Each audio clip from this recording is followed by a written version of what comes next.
오늘 저희가 나눌 내용은 다음 언약이 나오기 전에 있었던 모습 몇 가지를 같이 보면서 하나님의 성품을 조금 더 알아보고 우리의 삶에 이것이 어떤 영향이 있는지를 조금 더 생각해보는 시간을 가질 겁니다. 출애굽을 우리가 지금까지 배우지 않았습니까? 모세를 통해서 출애굽을 하고 광야 생활을 했고, 그 다음에 가데스 바데아라는 곳에 이르러서 12명의 정탐꾼을 보낸 다음에 그 중에 10명이 이걸 못 들어간다고 한 다음에 광야 생활을 하고, 그 정탐꾼 중에 한 명이었던 여호수아를 통해서 이제 요단강을 건너는 장면까지 배웠습니다. 여러분 여기까지 배우신 다음에 아마 깊게 생각해 보신 분은 한 가지 질문이 생기실 수도 있습니다. 저는 예전에 이 질문을 많이 스스로 했던 것 같아요. 왜냐면 제가 봤을 때는 하나님의 모습이 좀 이중적이시거든요. 애굽 땅에서 꺼내주실 때는 10가지 재앙도 막 다 내려주시고, 이스라엘 백성들 입장에서 봤을 때 하나님께서 막 다 해주십니다. 광야에서 이스라엘 백성들이 불평하니까 물도 주시고, 이스라엘 백성들이 불평하니까 밥도 주시고, 이스라엘 백성들이 두려워하니까 구름 기둥과 불 기둥도 주셔서 이끌어 주시고, 두려워할 때 고기 먹고 싶다 해도 메추라기도 주시고 다 하십니다. 그런데 가데스 바데아에 이르러서 가나안 땅에 못 들어가겠다고 불평하니까, 광야에 있을 때 배고프다고 목마르다고도 불평, 가데스 바데아에서 못 들어가겠다도 불평. 그러니까 이스라엘 백성 입장에서는 똑같이 불평을 했는데 앞에 있는 불평들은 다 해주시고 강권적으로, 뒤에 있는 불평은 뭔지 갑자기 뭔가 태도가 확 바뀌셔가지고 38년 동안 광야로 돌리십니다. 좀 이상하지 않습니까? 하나님의 모습이 조금 이중적으로 느껴지지 않습니까? 이런 이중적인 모습 때문에 저는 신앙생활 초기 때 되게 고생을 많이 했어요. 왜냐하면 광야 시절에 불평하고 하나님께 간절히 구했더니 만나도 주시고 물도 주셨던 그런 기적 같은 걸 행하시던 하나님을 저는 배워서, 하나님이 이런 분이시구나 하고 신앙생활을 열심히 하려고 하는데, 신앙생활 하면서 하나님은 은혜의 하나님이셔, 우리가 종되었을 때 애굽에서 구해주셨듯이 우리도 구해주실 것이고, 우리가 하나님 따라서 나왔더니 뭐 세상에서 하는 그런 막 사기치고 남들 어떻게든 밟고 일어서고 이런 거 안 하고 살면 굶어 죽을 것 같았는데 하나님께서 밥도 주시고 다 살 길을 주시는구나. 만나를 주시듯 물을 주시듯 내가 불평을 하면 하나님은 다 챙겨주시는구나. 그런 은혜의 하나님이시구나라고 생각을 하고 살면서 남은 삶도 내가 하나님께 힘들면 기도하면서 불평하고, 하나님 이거 너무 힘들어요, 어려워요 하면 하나님이 지금까지 도와주신 것처럼 도와주시겠지라면서 하나님을 생각하고 신앙생활을 하는데, 가데스 바데아에서 나 이건 못하겠는데요, 이건 더 이상 못 가겠는데요 라는 식의 불평을 하니까 갑자기 38년 동안 돌리시는 거죠. 불뱀도 만나게 하시고. 약간 이중적이지 않습니까? 저는 이런 부분 때문에 예전에 저도 그랬지만 많은 성도분들이 앞에 그 은혜의 하나님 혹은 사랑의 하나님, 그거 정말 하나님이니까 그 하나님만 따르면서 자기가 생각하기에 뭔가 부딪히는, 가데스 바데아에서 38년 동안 광야 생활을 시키는 하나님, 똑같이 불만한 건 똑같은데, 불만을 가졌던 건 똑같은데, 물 없다고 불만했던 것도 똑같고, 가데스 바데아 가나안 못 들어가겠다고 한 것도 똑같은데도 불구하고 불만을 좀 했다고 38년 동안 광야 생활을 시키신 이 하나님은 내가 조금 이해하기가 어려우니까 이런 하나님은 난 모르겠고, 하나님은 은혜의 하나님이셔, 하나님은 사랑의 하나님이셔, 그러니까 나는 이 하나님만 믿고 갈래 하면서 이 가데스 바데아, 이 가나안에 대한 이런 하나님과는 무관한, 그냥 내 머릿속에 제한된 하나님만 믿고 사는 경우들이 아주 많습니다. 그래서 오늘은 그 이야기를 조금 해볼까 해요. 제가 인카운터 때 자주 하는 내용 중에 그 내용 기억하시죠? 어떤 섬에 왕이 있는데 엄마가 그 왕은 엄마를 너무 사랑하는 것로도 유명하고, 또 누군가가 죄를 졌을 때 친인척이건 뭐 자기 아는 사람이건 상관없이 똑같이 공정한 벌을 내리기로 유명한 왕이 있는데, 그 왕의 엄마가 큰 죄를 지었을 때 결국 왕은 엄마를 너무 사랑하기 때문에 엄마를 벌할 리가 없다라는 사람들의 의견도 있었고, 또 왕은 너무나 공명정대하기 때문에 엄마도 벌할 것이라는 그런 의견들이 있을 때 왕은 엄마에게 기둥에 묶이라라는 명령을 하고 엄마가 기둥에 묶여서 벌벌 떨고 있을 때 채찍질하는 그 병정에게 채찍질을 하라고 한 다음에, 그러니까 엄마가 치러야 될 대가를 다 치르게 하면서 자기가 옷을 벗고 부들부들 떨고 있는 엄마를 안고 있었다 그랬죠. 즉 이 왕은 자기의 공명정대함도 전혀 타협할 수가 없고 자기의 사랑도 전혀 타협할 수가 없는 분이세요. 근데 성경에 보면 이런 사랑의 모습도 나오고 공명정대한 모습도 나옵니다. 그래서 우리 인간의 머리로 이것을 동시에 받아들이기가 참 어려워요. 우리 인간은 사랑하면 공명정대함을 조금 타협해서 사랑하는 존재가 좀 편하게 해주면 안 돼? 이런 자꾸 생각을 하니까. 이 출애굽에서도 마찬가지인 것 같아요. 애굽에서 나와서 광야 생활을 할 때 하나님과 가나안에 들어가지 못하게도 불만을 했을 때 하나님이 똑같은 하나님이신데 하나님의 두 가지 면이 동시에 보여지는, 타협할 수 없는 두 가지 면이 있는 거예요.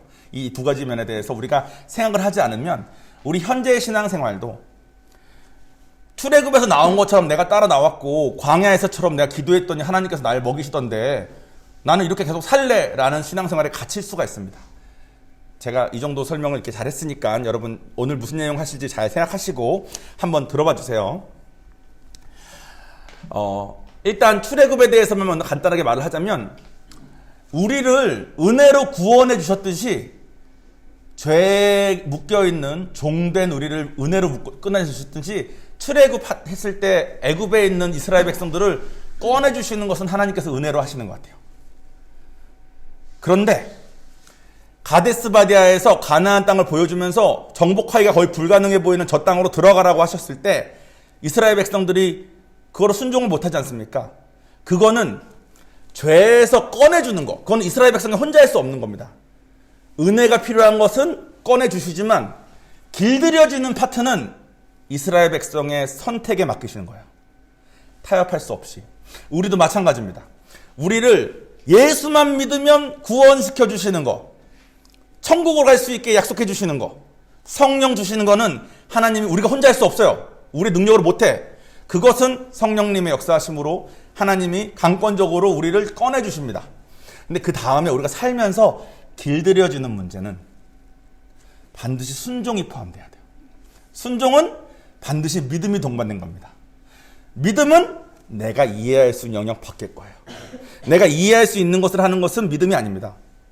믿음은 반드시 보이지 않는 것이 있다고 쳐서 난 안 보이지만 여기 있는 것을 보고 있네 하고 가는 거는 믿음이 아니에요. 안 보이지만 있다고 하시니까 가는 게 믿음이에요. 요단강에 그 우기 때 물이 넘칠 때 발을 담그는 거가 그런 믿음의 행동인 거죠. 그 믿음을 통해서, 그런 순종을 통해서만 우리는 하나님께 길들여질 수 있습니다. 그래서 여러분이 성경을 보면 강권적으로 은혜로 하나님께서 역사하셔서 우리를 이끄시는 장면들도 많이 나오지만 또 동시에 순종을 요구하시고 믿음을 요구하시는 장면이 많이 나옵니다. 이것이 마치 사랑의 하나님과 공의의 하나님이 동시에 있는 것처럼 우리에게 은혜의 하나님과 순종을 요구하신 하나님이 동시에 있는 거예요. 그리고 여호수아는 지난주에 그 순종을 했습니다.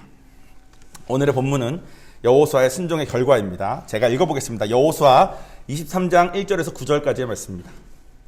여호와께서 주위의 모든 원수들로부터 이스라엘을 쉬게 하신 지 오랜 후에 여호수아가 나이 많아 늙은지라. 여호수아가 곧 이스라엘 곧 그들의 장로들과 수령들과 재판장들과 관리들을 불러다가 그들에게 이르되 나는 나이가 많아 늙었도다. 너희의 하나님 여호와께서 너희를 위하여 이 모든 나라에 행하신 일을 너희가 다 보았거니와 너희의 하나님 여호와 그는 너희를 위하여 싸우신 이시니라.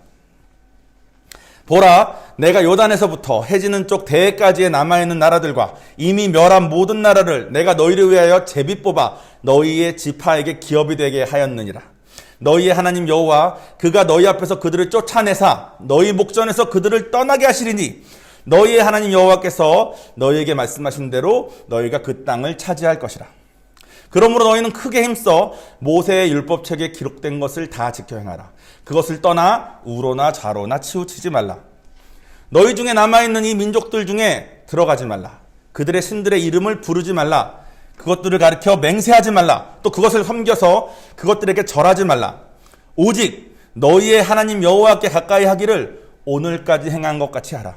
이는 여호와께서 강대한 나라들을 너희의 앞에서 쫓아내셨으므로 오늘까지 너희에게 맞선 자가 하나도 없었느니라. 아멘.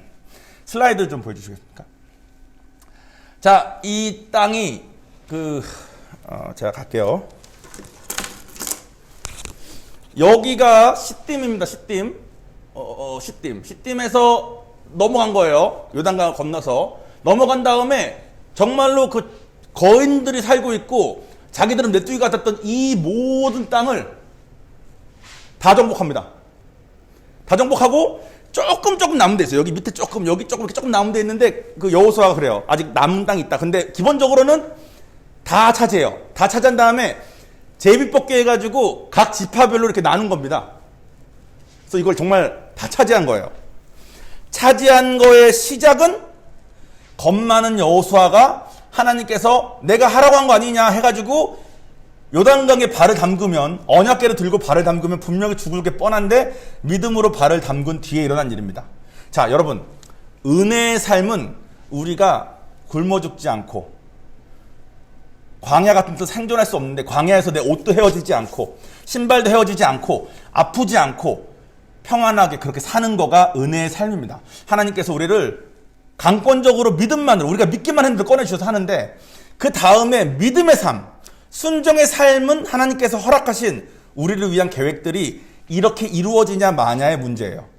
우리가 순종하지 않으면, 두려워서 순종하지 못하는 경우가 많죠. 그러면 38년 동안 광야를 더 헤매게 하시고 불뱀도 만나게 하시고 해서라도, 깨닫게 해서라도 순종의 발을 떼서 이렇게 불가능한 일들, 세상에서는 절대로 설명할 수 없는 일들을 우리가 마음껏 누리길 원하시는 게 하나님이십니다.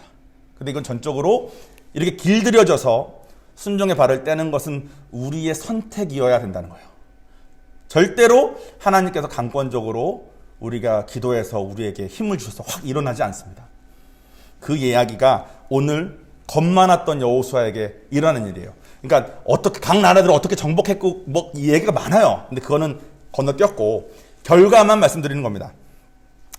그런데 성경에 이런 말씀이 있고, 은혜로 우리를 애굽에서 건져주신 것처럼 지금 우리를, 지옥 갈 우리를 예수님만을 믿은 것만으로 건져서 강권적으로 꺼내주시고, 하나님 안에서 기도하고 살면서 힘든 거 있을 때 기도하고 살면 우리에게 만나 같은 걸 주시고 물 같은 걸 주시고 매출하게 주시는 삶을 살고 있지만, 또 우리는 이것을 경험해서 앞으로의 나의 삶도 하나님께서 지키시리라는 걸 반드시 믿지만, 그게 다 은혜예요. 그죠? 은혜 없으면 아마 우리가 못 살아남을 겁니다. 이 세상에서. 그런데 하나님께서는 그 다음에 믿음의 삶을 요구하세요. 근데 문제가 있습니다. 이 지도를 보면 우리 이렇게까지 원하질 않아. 이거 뭐 다 건너뛰어서 그렇지 각 족속들과 싸울 때 쉬웠겠습니까? 전쟁을 치러야 돼요. 거인 같은 사람들과. 오늘 그 여호수아가 하는 말을 들어보면은 하나님이 싸우셨고 하나님이 걔네들이 너를 못하게 하셨고 이런 말 하지 않습니까? 그 말은 뭐냐면 이 사람들은 전쟁 때마다 자기들이 할 수 없다는 것을 매번 인정할 수밖에 없는 그런 싸움들이었다는 거예요. 이건 질 수밖에 없는 싸움이야. 마치 요단강을 건널 때처럼. 우리의 믿음의 삶은 그렇습니다, 여러분. 그러니까 이게 하기가 싫어요. 여기까지 원하지 않아. 그런데 성경책에는 제가 말씀드린 것처럼 하나님께서 은혜로 우리를 이끄시고 꺼내어 주시는 장면도 있지만, 또 동시에 우리에게 순종을 요구하는 장면들이 많이 있습니다. 그럼 우리 마음속에 어떤 생각이 드냐면, 저거를 어떻게 하나? 매번 하나하나 할 때마다 요단강을 건너는 것 같은 죽음일 텐데 저걸 어떻게 하나? 이렇게까지 다 너네가 요단강을 건너는 믿음의 삶을 살면 하나님께서 이렇게 이루실 거래 아무리 얘기해도 원하지 않아요. 저도 순종해서 몇 개 뭐 경험해봤지만 지금 저에게 엄청난 순종을 해가지고 너가 순종을 하면 부산의 땅에 뭐 부흥을 일으키고, 솔직히 제 생각에 내가 별로 안 원해. 그만큼 대가를 치르고 고생하고 싶은 마음이 별로 없어. 그냥 나 먹고 살고 제 아내랑 제 애 뭐 옷 입을 거 충분히 입고 그냥 건강하게 살았으면 좋겠는 마음이 계속 있어요. 그냥 은혜 안에 머물고 싶은 마음이 계속 있어요. 그러니까 하나님께서 저를 위해서 뭘 준비하시건 제 마음에 별로 원하지 않습니다. 그리고 저 같은 이런 마음이 대부분의 신앙생활 하시는 분들의 마음과 비슷한 것 같아요. 물론 간혹 뭐 바울 같은 분도 계실지 몰라요. 근데 대부분의 신앙생활 하시는 분들이 그렇습니다. 그리고 그런 사람들이, 저를 포함한 그런 사람들이 대표적으로 가지고 있는 핑계들이 좀 있습니다. 일단 저는 어떤 핑계가 있었냐면 히브리서에 우리를 단순히 구원하기 위함이 아니라 우리 모두를 예수 그리스도의 장성한 분량까지 성장시키시는 게 계획이래. 난 그게 그거죠. 단순히 우리를 애굽에서 꺼내는 것뿐만 아니라 은혜로 우리를 죽음으로 지옥으로 가는 우리의 삶을 천국으로 빼내는 것뿐만 아니라 우리가 하나님 안에서 순종을 통해서 길들여짐을 통해서 우리가 성장하기를 바라신다는데 저는 우리가 어떻게 다 예수가 돼? 저는 예수처럼 살 자신이 없는데 이런 생각만 드는 거예요. 그러니까 자꾸 비교를 합니다. 어떤 비교를 하냐면 우리는 한국은 약간 유교 성리학에 좀 익숙하지 않습니까? 성리학은 가르치는 게 이렇답니다. 군자상이 있어요. 군자. 이 군자상이 있고 이 군자상을 향해서 모두가 달려가는 거야. 이런 것을 이렇게 하고 뭐 어떤 행위는 이렇게 하고 뭔 저렇게 하고 이런 것을 잘 갖추고 연마해가지고 점점 군자상에 가까워지는 거를 많이 우리가 배웠습니다. 저도 그런 식의 논리에 되게 익숙해요.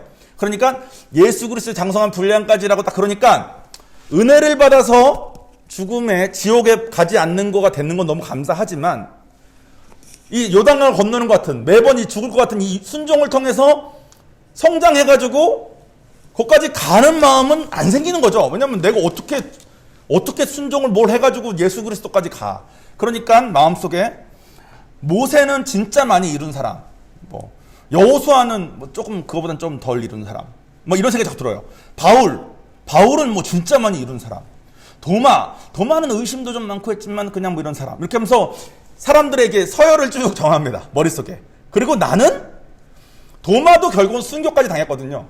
저는 순교까지 당할 자신이 없는 거죠. 그러면 난 도마만큼 믿음이 안 되니까 나는 그 많은 믿음의 레벨 중에 한 여기쯤, 뭐 여기쯤 이렇게 살다가 천국 가는 거지 라면서 생각을 저는 많이 했습니다. 여러분들은 어떻습니까? 여러분들은 어떤 마음을 가지고 하나님의 이 신앙생활을 임하고 계십니까? 제가 알기로는 여기 계신 분은 다 은혜를 받으신 분입니다. 은혜를 받았다는 것은 성령을 받았다는 거죠. 우리는 애굽에서 건져진 사람들이에요. 아마 여러분들은 지금까지 기도하시면서 만나도 경험했을 거고 물도 경험하셨을 겁니다. 또 기도를 통해서 광야 생활인데 내 옷이 해지지 않고 내 건강이 해치지 않게 은혜로 잘 살아온 것도 아마 경험하셨을 겁니다. 또 여러분 중에 어떤 분들은 몇 번의 요단강을 건너신 분도 아마 계실 거예요. 근데 우리가 어쩌면 예전의 저처럼 혹은 지금의 저도 엄밀히 말하면 크게 다르지 않습니다. 지금의 저처럼 더 큰 순종을 통해서 더 큰 것은 안 바라는 마음이 혹시 계시지 않습니까?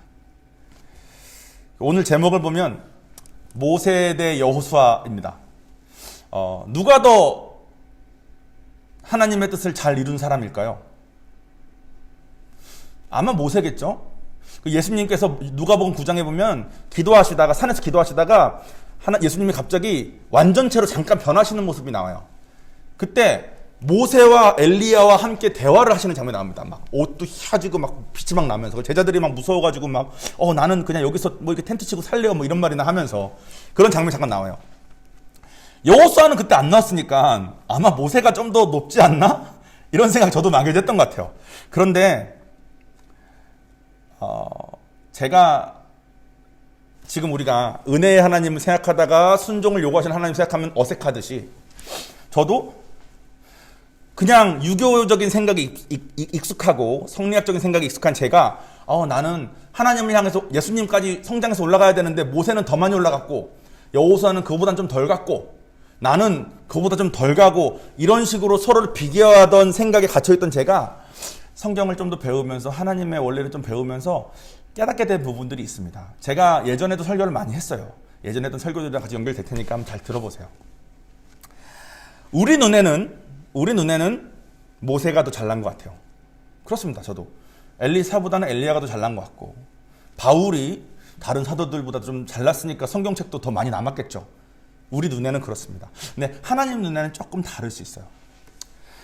어떤 한 목사님께서 간증하시는 내용을 들었는데 저는 보통 그 목사님들이 하신 내용 중에 성경책을 그대로 분석하시는 거 말고 자신의 뭐 보신 거, 자신이 뭐 경험하신 거 이런 거 간증하는 거는 제가 항상 조금 조심해서 듣거든요. 왜냐면 그 사람 개인의 경험이나 개신의 생각일 수 있으니까. 근데 이 내용은 제가 조금 와닿았어서 제가 알고 있는 하나님과 너무 맞아서서 나누고 싶은 내용이 있는데 그분이 천국을 한번 보고 오셨나 봐. 천국을 가니까 너무 좋더래요. 뭐 천국 갔다 온 얘기 많지 않습니까? 뭐 저는 다른 천국 갔다 온 얘기도 들어보면서 뭐 이런 일 저런 일 있을 수 있구나. 그래, 우리 나중에 천국 가면 좋겠다. 이렇게 정도만 생각하고 있었는데, 이분이 하신 말씀 중에 되게 독특한 내용이 하나 있었어요. 그게 뭐냐면, 이분이 이제 천국을 막 구경하면서 와, 이거 정말 좋네요 하는데, 한 자리가 너무나 빛나고 너무나 잘 준비된 자리가 하나 있더래요. 근데 아직 그 주인이 없어. 그래서 천사들한테 이건 누구 자리입니까?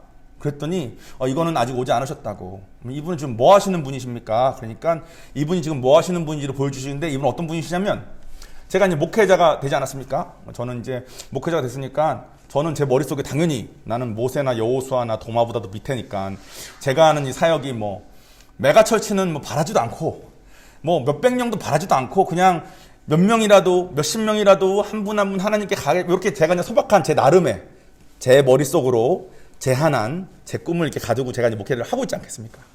근데 그 정돈되고 그 빛나는 그 자리가 누굴 위한 자리냐면, 신학교를 졸업하고 목회를 어디서 할까 고민하다가 어떤 한 섬에 들어가서 목회를 시작했는데, 섬에는 20가구밖에 없대요. 그리고 섬 사람들이 조금 거칠어가지고 자기를 자꾸 밀어내고, 그래서 거기서 교회를 하면서 내가 이 젊은 나이에 이 섬에 와서 이거 하는 짓이 뭔가, 내가 육지로 나가면 그래도 성도분들이 좀 모아서 신앙생활 할 수 있을 텐데 여기는 20가구밖에 안 되고, 이 20가구밖에 안 되는 이 섬에서 내가 목회를 뭘 할 수 있겠나 라는 마음 먹으면서 내가 나가야지 했다가 못 나가서 또 내년에 나가야지, 성도 거의 없이 계속 그렇게 있다가, 그렇게 있으면서 한 분 어떻게 전도가 됐는데 또 그랬다가 또 뭐 오해 사가지고 또 막 마을 사람들부터 또 뭐 욕먹고 이런 일을 계속 반복하시다가 결국은 나이가 좀 들어버려가지고 섬에서 나오는 때를 놓쳐버렸대. 그러니까 이분이 막 믿음의 용사로서 그 섬을 막 하신 게 아니라 못 나오신 거야. 그래서 결국은 그 섬에 있는 20명하고 다 친하게 돼가지고 그 20가구 전부를 성령 받게 한 목사님이 계신데, 그 목사님을 위한 자리라 그랬다는 거예요.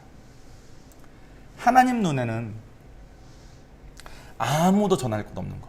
그 목사님이 나이가 들어서까지 못 나오게 된 가장 큰 이유가 뭐냐면, 내가 여기 들어와서 이렇게 나가고 싶은데 내가 나가면 누가 들어와서 여기서 또 할까? 또 하다 보면 그분이 또 얼마나 나가고 싶어서 금방 나갈까? 그래도 1년 더 해보지. 이런 마음으로 계속 버티셨대요. 그래가지고 한 20가구 정도밖에 없는 그 섬에 있는 사람들하고 다 서로 사랑하는 관계가 돼서 그분들을 다 성령받게 한 거가, 하나님 눈에는 메가처치가 됐건 몇백 명, 몇천 명이 됐건 육지에서 하는 사역보다 훨씬 큰 사역이었다는 거예요. 우리 눈에 모르는 겁니다. 하나님은 마음을 보시니까. 여러분, 저는 목회자이기 때문에 목회자의 예가 지금 와닿지만 평신도였던 적이 제가 있지 않습니까? 제가 평신도로서도 뭐 리더 역할도 하고 이렇게 하지 않았습니까? 평신도에는 우리도 마찬가지인 것 같아요. 뭐 그런 분들 있죠. 뭐 돈 많은 장로가 꾸민 청년들이 많이 있습니다. 자기는 목회자가 될 마음은 없고 돈을 많이 벌어가지고 장로로서 교회를 후원하고 선교지를 후원하는 장로가 되겠다, 이런 꿈을 가진 사람도 있어요. 대부분 그런 꿈을 가진 애들이 그렇게 되는 건 제가 잘 못 뵀어. 왜냐면 돈이 생기면 하겠다는 뜻이거든. 근데 돈이 없을 때부터 하나님을 위해서 열심히 하면서 나중에는 정말 돈 많은 장로가 된 사람도 제가 본 적이 있습니다. 그리고 그것이 정말 나중에 어떤 목사님 통해서 비전으로 받아줘가지고 정말 그 삶을 살고 있는 사람도 제가 알아요. 이번에 미국 가서 그 사람 제가 만나고 왔습니다. 실제로 그런 사람이 있는 거죠. 그런 사람들을 보면 정말로 멋있어요. 자기 소유를 아끼지 않고 주를 위해서 엄청 쓰는데 하나님께서 엄청 채우시니까 이렇게 많이 쓰면 얘가 힘들 텐데 싶은데 지금 이번에 가보니까 더 부자가 됐어. 더 부자가 돼서 더 많이 쓰고 있더라고, 하나님을 위해서. 그래서 내가 이런 삶을 사는 사람도 있구나, 이런 생각이 듭니다. 평신도인 저 예전에 입장에 생각했을 때는 저는 그런 사람이 부러웠어요. 그리고 저는 돈이 없을 때부터 미리 하나님을 위해서 그렇게 쓰는 거가 참 걱정되고 두려웠기 때문에 저는 못했습니다. 나름 썼지만 제가 말한 그 사람의 뭐 마음처럼 못 썼던 것 같아. 항상 두렵고 항상 힘드니까. 그래서 평신도인 저는 평신도로서 열심히 사역하는 많은 사람들에 비해서 저는 그릇도 작고 소심하고 겁도 많고 이기적이고 내 것도 좀 아끼고 싶고 이런 마음이 이렇게 강하니까 나는 못하겠구나라는 생각도 많이 했었습니다. 그런데 아까 제가 말씀드린 것처럼 섬에서 20가구를 다 결국 전도한 그 목사님이 가장 큰 상이었던 것처럼 우리도 마찬가지인 것 같아요. 솔직히 우리한테 중요한 것은 큰 일이 아니라 지금 내 앞에 있는 오늘의 그 일인 것 같습니다. 여러분, 지금 우리가 은혜의 삶으로 하나님이 꺼내주시는 것까지는 우리가 다 경험을 했어요. 기도해서 응답도 받아보고 만나도 받아보고 하나님 살아계신 것도 느껴보고 우리가 하지 않았습니까? 이제는 믿음에 바를 때는 순종의 삶으로 이렇게 넘어갔으면 좋겠는데, 이 넘어가기 위해서 그럼 내가 가나안을 정복해야 되냐? 가나안 정복은 요단강을 건넌 뒤에 서서히 하나님께서 이루신 거고, 우리는 지금 우리 앞에 있는 그 요단강을 반드시 믿음으로 건너야 되겠다는 마음을 여러분이 먹으셨으면 좋겠습니다. 지금 여러분 앞에 있는 그 믿음의 요단강은 뭐냐면, 제 생각에는 여러분 가족들에게 인정받는 신앙생활을 하는 겁니다. 여러분 가족들이 밖에서는 저 사람 신앙 좋다, 뭐 한다 하지만 가족은 알지 않습니까? 가족이 인정하는 신앙생활, 내가 희생하고 상대방이 희생하길 바라기보다는 또 내 이웃이 인정하는 신앙생활, 내가 이웃을 섬기고 내가 이웃을 사랑하고 하는 모습들이 보여지는 거, 그런 거 하나하나가 지금 여러분 앞에 있는 요단강이 아닐까 싶어요. 저도 예전에 신앙생활 할 때 가족들, 제 동생한테는 막 개차반으로 행동하면서 교회 와서 다른 교회에서 만나는 형제자매들한테는 나이스한 적도 많았습니다. 근데 하나님께서 그런 저를 이렇게 쓰시지도 못하고 키우시지도 못하시더라고요. 그러니까 여러분, 제가 지금 드린 거는 그냥 예고, 가족과 친지분들에게 또 그분들을 전도하고, 그분들에게 또 주변에 있는 사람들에게 전도하고, 그 사람에게 사랑 주고, 그 사람을 위해서 희생해서 그 사람들이 당신 정말 믿는 사람이니까 좀 다르네요 하는 그런 것을 하나하나 밟는 게 되셨다면, 아마 그 다음에는 하나님께서 여러분에게 그 다음 단계의 믿음의 순종을 요구하시는 것들이 분명히 있을 겁니다. 그러니까 가나안 땅 바라보지 말고 지금 내 앞에 있는 거 하나하나 하다 보면 우리도 여호수아처럼 언젠가는 가나안 땅을 정복하고, 모세처럼 언젠가는 애굽 땅에서 다 끌어 나올 수 있고, 또 그 섬에 있는 목사님처럼 남들은 알아주지 않아도 하나님은 인정해 주시는 그런 삶으로 갈 수 있지 않을까 생각을 해요. 오늘 제가 한 설교는 제가 원래 했었던 의문에 대한 답이긴 합니다. 저는 모든 사람을 하나님께서 똑같이 만드신다고 생각했어요. 다 예수 그리스도의 장성한 분량까지 만드시고, 그러니까 모세는 좀 더 가까이 간 사람, 여호수아는 좀 덜 간 사람, 나는 그들에 비교해서 한참 못 간 사람. 근데 그게 아니라 하나님께서는 각 사람에게 맞는 상황과 그 사람에게 맞는 믿음을 요구하실 겁니다. 그러니까 남들과의 비교는 솔직히 별로 의미가 없는 것 같아요. 그냥 내가 지금 하나님께 주어진 것을 열심히 하다 보면 언젠간 여호수아처럼 저렇게 되고, 그 선 목사님처럼 그렇게 되고, 그런 삶으로 가다 보면 그 성경에 쓰여져 있는 그 성령의 열매들이 맺어져서 우리가 댐댐이가 빚어져 있고, 이 사람은 정말 다르구나 하는 쪽으로 변해 있지 않을까 싶습니다. 그렇게 우리의 신앙의 방향이 조금 잘 조정이 돼야 될 것 같아요. 여러분, 사랑의 하나님은 바라지 마시고, 또 공의의 하나님은 바라보면서 너무 두려워하지도 마시고, 은혜의 하나님은 바라지 마시고, 반드시 순종이 요구되는 믿음을 바라시는 하나님도 여러분 받아들이셔야 됩니다. 그래서 우리가 다 같이 빚어지고 서로 더욱 사랑하고 그런 귀한 공동체가 됐으면 좋겠습니다. 미국 다녀와서 전한 메시지가 너무 무거웠나 봅니다. 지금 다들 표정이 별로 어려우신데, 제가 함부로 준비하지 않았습니다. 여러분, 계속 기도하고 인도하심 받도록 하고 여러분에게 지금 필요한 말씀이라는 확신을 갖고 전했습니다. 분명히 여러분 마음속에 내가 좀 불편하지만 찔림이 있거나, 불편하지만 어려움이 있으시거나 깨달음이 있으신 분은 오늘 말씀 꼭 붙잡고 하나님한테 지혜를 구하고, 지금 당장 나에게 주어진 그 믿음을 먼저, 그 순종을 먼저 행하셨으면 좋겠습니다. 그걸 하려면 우리가 죽어야 돼요. 하나님은 살고 아주 작은 것부터 하나하나 그렇게 내어드려서 하나님께서 우리 한 명 한 명의 삶을 잘 빚으셨으면 좋겠습니다. 자, 그러면 기도하겠습니다.